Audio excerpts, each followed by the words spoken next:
this philosophical thinking about technology. And so we have to think about this. Okay? That's wonderful. Okay, first on case, the F has the burden of actually extending their advantages because we're actively attacking their case with off-case arguments and making arguments that their case is outweighed through things like our critique and also our spending disadvantage. And so therefore, this is actually a completely bogus argument. You should probably avoid considering any of their advantages when it comes to this. You should probably still weigh our disadvantages against their advantages and say, and you have to consider the fact that they did not actually reaffirm their own advantages throughout this entire debate. Now, on to the K.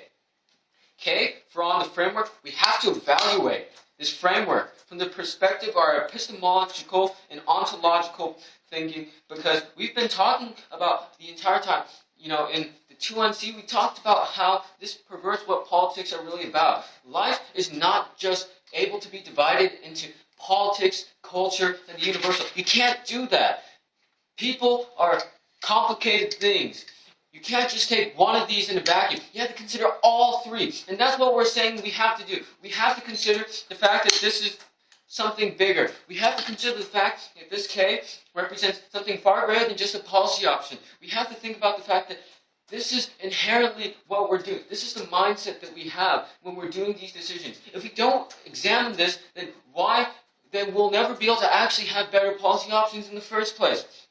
And that's why you have to consider this K. Next, onto their actual arguments on the K. First of all, they talk about how they can perm this, but once again, you cannot allow the perm because if they try to do the all, then inherently they can't even do the plan anyway because we're trying to reject technological thinking. We're trying to reject thinking that we can fix technology problems with even more technology. It's layers upon layers. It's like we're trying to balance toothpicks upon toothpicks.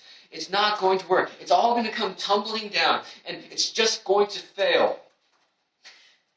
They have nothing to say about how this is actually a problem with the resolution itself that we've been critiquing this entire time. Don't let them rebut this because inherently any one of these resolutions is obsessed with the concept that we can fix these problems with technology, that we can fix these things by putting even more technology upon the technology that we have. It's just all layers. It's almost like Inception, but with technology. You have to vote for this tech K because look at these people they're typing on their laptops trying to figure out what exactly to respond to. And you look at all this stuff. You look at all this technology, and even I'm using this laptop right now. Do you see how wrong this thing is? Everything's all wrong. You even said that paper is better than using something like a laptop. Why are we doing this to ourselves? Why don't we just reject technology and we figure out a new way to approach these problems?